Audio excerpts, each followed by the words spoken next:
what you can see is Point Wells. I thought I would drive around just to show you the local area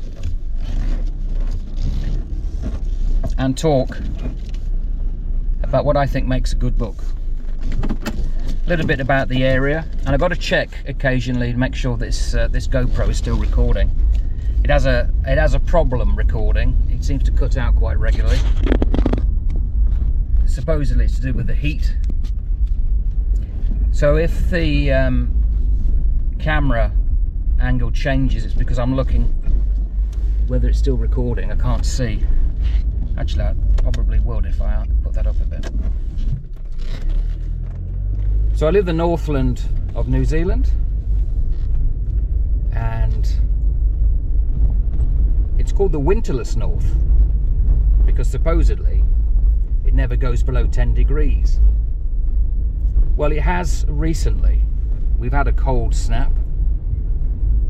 We've actually had 2 or 3 years of pretty indifferent weather because of La Nina.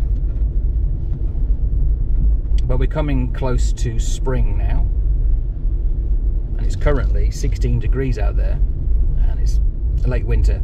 In the northern hemisphere, it would be the equivalent of February. Gotta make sure I don't hit this person here. So what makes a good book? The only way I can really talk about this is to think about art. Now, I've talked about this on another video, so if you have listened and you think, well, I've said this before, that's why. So forgive me. I have an art degree. I have spent many visits in art galleries. I love fine art, and I did art and design.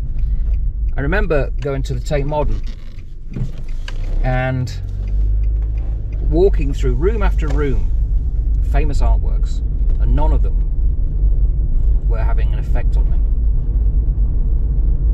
And I'm predisposed to like art. So think of a painting on paper, framed, and it's on a wall of wallpaper, and that artwork in the frame has no effect on you. Well, then it's no better than the wallpaper. It has to have meaning. It has to have resonance. It's got to resonate with you for whatever reason. And often we may not know why. You just like it. It doesn't have to tell a story, it just appeals to you. Could be the colours, the shapes, whatever. Well, it's similar to books because it's paper, ink, ideas. And often you may come across a book that is on no one's lists of good books, that no one cares for, yet you like it. Then that's a good book, if it resonates with you. A lot of the books I really like are on no one's lists. Not that I like lists, because they're all value judgments anyway. And this is a very bumpy road. I've just realised. I'm hoping it's picking up my voice. What I'm going to do also, I'm just going to put some air on. I'll let the film carry on so you can watch where we're going. You may not hear my voice. I've got to get an airflow around this GoPro, it keeps overheating. So, really, what I'm trying to say is, it could be a very indifferently written piece of work where you don't associate with the characters. The plot's not that great, but it's memorable because it resonates with you. And what makes a good book is also, I think, dependent on where you are in life. A lot of the great books, when I was a younger man, I couldn't get into. They didn't appeal to me, and often still don't. And I struggle as to, well, why are they considered great then? So Charles Dickens, A Tale of Two Cities, I like. And I also like his stuff when he wrote early on as Boz, because they give little pictures of life in the early 1810s, early 1820s. But some of his big books, I struggle struggle with. And what's that saying? If there's someone over there you don't like, that's the person you've got to get to know. Well, I've got to get to know these books. There will be a challenge, but that'll be for the future. The Belgariad, I love fantasy. The Belgariad I've really enjoyed over the years, although I started to read it again recently, and it wasn't the same. I was into it when I was much younger. So your tastes change, and what you consider a good book, no doubt now, you probably didn't in the past, and vice versa. It's a nice little area in which I live. I do feel blessed for that. It's well kept. Generally, it's a tourist area. We get a lot of people coming up from Auckland, especially for the markets. And there's a lot of beaches, which I'll show you sometime. My only fear is that this particular camera won't do, because in the summer, when it gets really hot here, this ain't going to manage at all. I'm going to have to get a fan on this thing, and I've got to work that out, where the best place to put this camera. I can feel a draft of air now, so hopefully that will be enough. So it's an interesting topic as to what makes a good book. Really interesting, because I don't think there's a universal thing about it. You can't say there's a set criteria that you must follow, because it's down to our individual judgment. And that being the case, it only matters to ourselves what we like. It doesn't matter what somebody else says. That I do agree with. And interestingly, if I'd have had this conversation 20 years ago, I would probably have thought of different books that I'm thinking now in my head. It changes, and your tastes change. 30, 40 years ago, even when I was in the Navy, I would never have been interested in half the books that I like now, because I got to know them through doing research for my own books. So what does that say? There is no concrete, or should not be, concrete listings. And also, and this is something that I do feel passionately about, I said towards the front of this project, probably an introduction to BookTube, I'm interested in world literature, not just the West. If you looked at the top 100 books of so-called in the West, none of them come from China or Afghanistan. There's one particular YouTube fella who's reading books from around the world, different countries. Although he's just put up a video for some reason of countries he won't read books from, and I'm not sure why that was.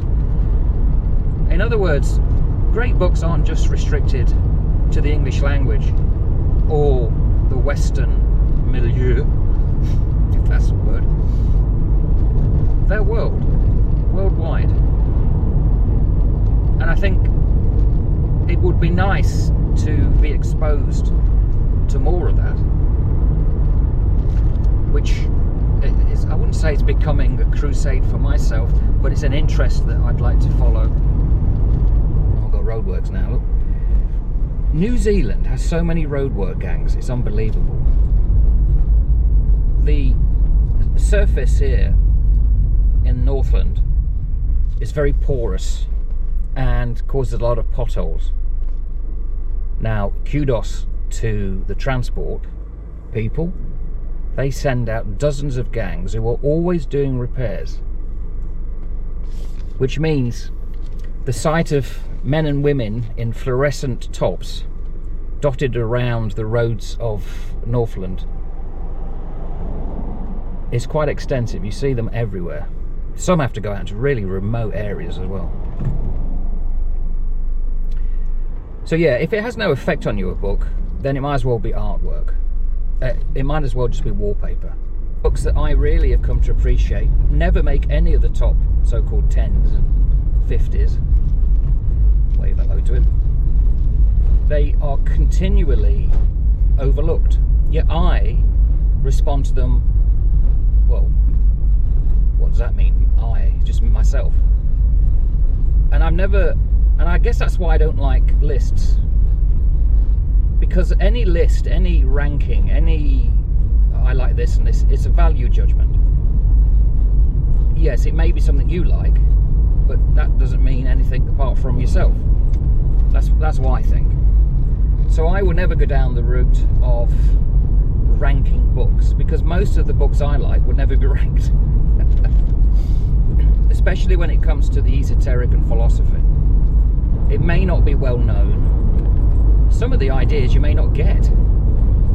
I mean, that is definitely the case with some of the philosophy books. But overall, something you would like and appreciate. A book is great if it resonates with you. No other reason. It doesn't have to be on anyone's list. It could be unknown. It could be something that is very indifferently written, yet you like it. And really, that could be anything. So some of the books I like currently is because I use them as source materials for my own books. No one else is going to go into that depth in the Age of Sail, the Royal Navy. Books written about of the ships in the 1800s. But I like them. And that's all that matters. So a good book is one that you like, that you resonate with. It was almost written for you, with you in mind, and you associate with it, and that's all that matters. What's your take on what makes a good book? Leave a comment, please. And you may give some pointers that I'd not considered as to what makes a good book. Does anything make a good book? Is it a redundant thing? I see a lot of videos on YouTube talking about great books. Perhaps I've got it wrong. Perhaps there should be a criteria. I don't think there should be, but I'm open to suggestions. So anyway, thanks for listening. Oh yes, and if you do like what you see, if you like these little drive arounds, let us know, because I could always go and do more. I could always record out in the field, so to speak. Ta-ta for now.